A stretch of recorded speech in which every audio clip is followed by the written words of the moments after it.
was there a united kingdom? In other words, according to the Bible, the confederacy of tribes somehow settled in Canaan. Maybe there was an exodus, maybe there wasn't. The scholars are in debate about that. But at some point, the confederacy of tribes wants a king. And Saul becomes the first king. He is the king from the tribe of Benjamin. That is a tribe in the north.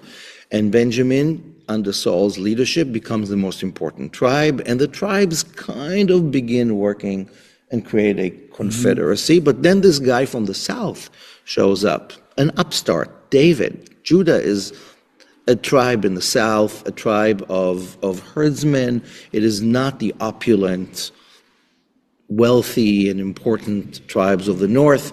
And through some kind of a transition, the south takes over the north. David takes over Saul. Judah replaces Benjamin, and the house of David takes over. It becomes an empire. His son Solomon takes over, builds the temple. But as soon as Solomon dies, 2 kings only on the throne, the big kingdom of Israel, Judah, splits into 2.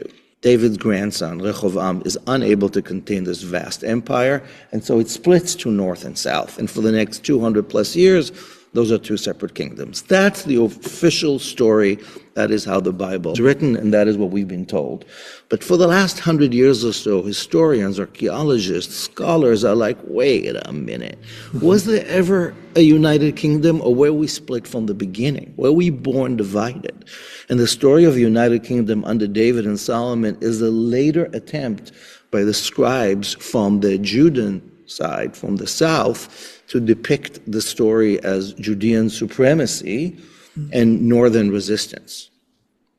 It makes a difference, because what we were born as and how we developed is 2 very different ideologies: insular, open, tribal, global, particular, universal, centralized, non-centralized, makes a big difference. And so David versus Saul, south versus north. Amos living at a moment where 2 different kings live alongside each other, 2 neighboring nations with maybe the same God, maybe the same language, and a lot of shared economy, but not the same kingdoms. Amos is talking to both, as many of the prophets are. And while there's a border between them, it's very porous. And that sometimes the civil war is armed, and at other times it's just using words. But there's definitely a distinction between south and north. And Amos is giving us just a glimpse of what those differences are.